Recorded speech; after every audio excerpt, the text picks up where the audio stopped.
اب اس کے ساتھ مصنف نے ملحقات رباعی مجرد کا بیان کیا ہے۔ شروع میں آپ نے دیکھا ہوگا اس کی ہیڈنگ جو ہے اوزان الرباعی المجردی و ملحقاتہ، رباعی مجرد اور اس کے ملحقات کے اوزان۔ لیکن ہم نے چونکہ سوال جواب کی صورت میں پڑھنا تھا تو اس لیے ہم نے ایک پیرے کا جو ہے الگ سوال بنا لیا۔ اب دوسرے پیرے کا جو ہے وہ الگ سوال بنا لیتے ہیں اور اس سوال کے جواب کے طور پر اس دوسری بات کو ہم سمجھنے کی کوشش کریں گے۔ لیکن ملحقات کے بارے میں پڑھنے سے پہلے ہمیں یہ پتہ ہونا چاہیے کہ ملحقات کسے کہتے ہیں، الحاق کی تعریف کیا ہے اور الحاق کیوں کیا جاتا ہے۔ ایک باب سے اس کے وزن پر ملتے جلتے کلمات بنا کر الحاق کیوں کیا جاتا ہے، تو آپ اس کے لیے سوال ہی بنا لیں کہ الحاق کی تعریف کیا ہے، الحاق کی تعریف کیا ہے اور الحاق کیوں کیا جاتا ہے۔ اس کا جواب ذہن نشین کر لیں جی۔ الحاق کی تعریف، الحاق یہ ہے کہ کسی کلمہ میں ایک یا ایک سے زیادہ حروف کا اضافہ کرنا تاکہ اس کو اس کلمہ سے جوڑا جا سکے جو اس سے زیادہ حرفوں والا ہے۔ الحاق یہ ہے کہ کسی کلمہ میں ایک یا ایک سے زیادہ حروف کا اضافہ کرنا تاکہ اس کو اس کلمہ سے جوڑا جا سکے جو اس سے زیادہ حرفوں والا ہے، پھر اس کے صیغے اس کے صیغوں کی طرح آئیں اور دونوں کے مصدر ایک ہو جائیں۔ والالحاق ان تزید فی البناء زیادۃ لتلحقہ بآخر اکثر منہ فیتصرف تصرفہ۔ اور الحاق یہ ہے کہ کسی کلمہ میں ایک یا زیادہ حرف کا اضافہ کرنا تاکہ اس کو اس کلمہ سے جوڑا جا سکے جو اس سے زائد حرفوں والا ہے۔ فیتصرف تصرفہ، تو پھر اس کے صیغے اس کے صیغوں کی طرح آئیں گے، یعنی جس کے ساتھ اس کو جوڑا گیا ہے اس کے صیغوں کی طرح ہی اس کے آئیں گے۔ اب جب آپ الحاق کی تعریف سمجھ گئے تو اب آپ کے لیے وہ جو درمیان میں مصنف نے بات کی ہے ملحقات و ملحقاتہ سبعۃ، رباعی مجرد کے ملحقات 7 ہیں، یعنی کہ ملحقات رباعی مجرد کے اوزان 7 ہیں۔ وہ 7 اوزان یہاں پر اس عبارت میں مصنف نے ذکر کی ہیں۔ اس کا سوال آپ بنا لیں ملحقات رباعی مجرد کے کتنے اوزان ہیں۔ تو یہاں پر مصنف نے ہر ایک کا وزن بھی ذکر کیا ہے اور ساتھ ساتھ ان کی مثالیں بھی آپ نے ذکر کی ہیں۔ سب سے پہلا وزن ذکر کیا ملحقات رباعی مجرد کا، جیسے فعلل، فعلل کی مثال جیسے جلبابا، جلبابا کا معنی کیا ہے؟ ای البسہ الجلباب، مطلب کیا ہے؟ اس نے اس کو چادر اوڑھائی۔ ایک باب کے ساتھ دوسرے ابواب کو ملحق کیوں کیا جاتا ہے؟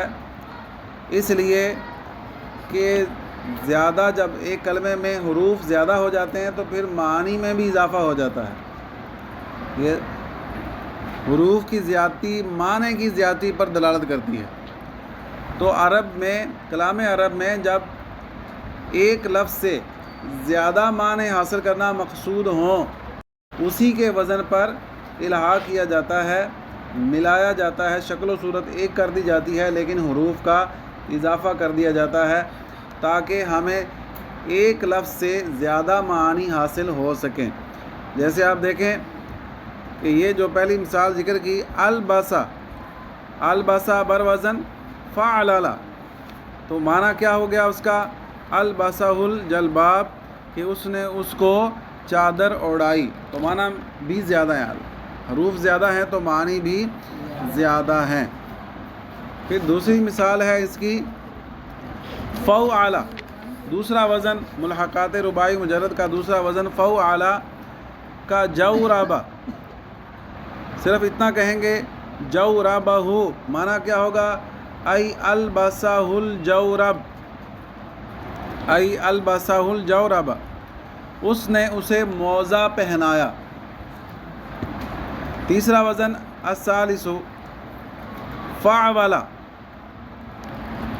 فعل یہ ملحقات رباعی مجرد کا تیسرا وزن ہے فعل کا ضحوک فی مشیتہ ای اسرع، مطلب کیا ہے؟ اس نے اپنی رفتار تیز کی،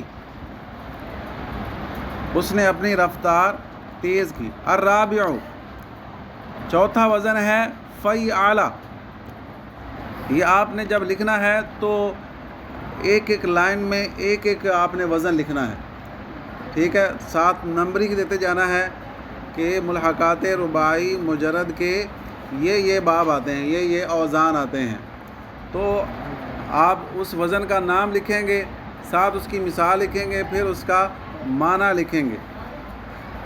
فعل چوتھا وزن ہے کا بیطر ای اصلح الدواب، اس نے اپنے گھوڑے کو نال لگائی، اس نے اپنے گھوڑے کو نال لگائی۔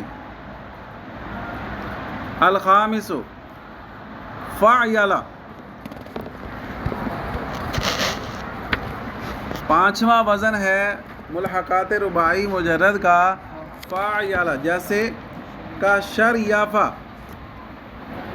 جیسے شریفہ، جملے میں اس کا استعمال کیا مصنف نے شریف الزرع، شریف الزرع، کیا مطلب ہے؟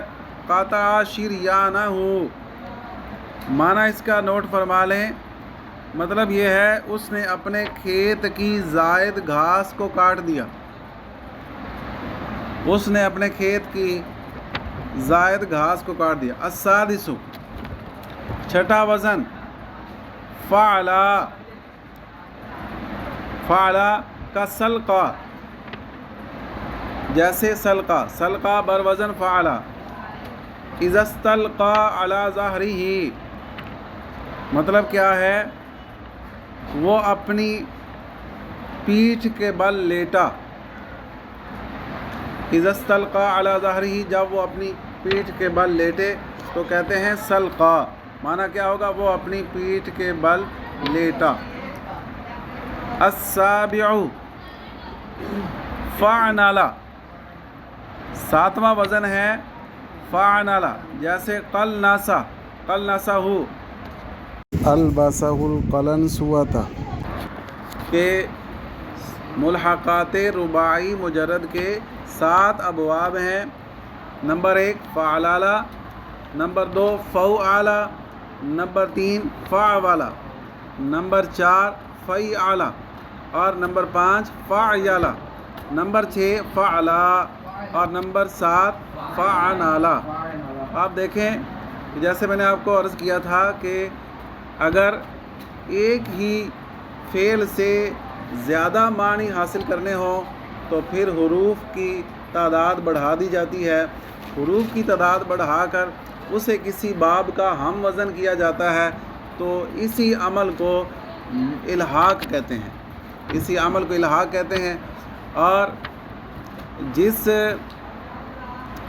فعل کو کسی دوسرے باب کا ہم وزن کیا جائے اس کو کہتے ہیں ملحق، ٹھیک ہے؟ اس کو کیا کہتے ہیں؟ ملحق۔ اور جس کا ہم وزن کیا گیا ہو اس کو کہتے ہیں ملحق بھی، ٹھیک ہے؟ اب یہاں پر رباعی مجرد وہ ملحق بھی ہے کہ اس کا ہم وزن کیا گیا ہے، اور یہ جو ابواب آپ کو گنوائے گئے ہیں تو یہ سارے کیا ہیں؟ ملحق۔ ملحق کی جمع ہے ملحقات۔ امید ہے آپ بات سمجھ گئے ہوں گے۔ آج کے سبق میں ہم نے سب سے پہلے نمبر پر رباعی مجرد کا پڑھا کہ رباعی مجرد کے کتنے اوزان ہیں، کون کون سے ان سے افعال آتے ہیں. پھر دوسرے نمبر پر ہم نے الحاق کی تعریف پڑھی کہ الحاق کیا ہوتا ہے. پھر تیسرے نمبر پر ہم نے ملحقات کے باب پڑھے کہ ملحقات رباعی مجرد کے کتنے ابواب ہیں.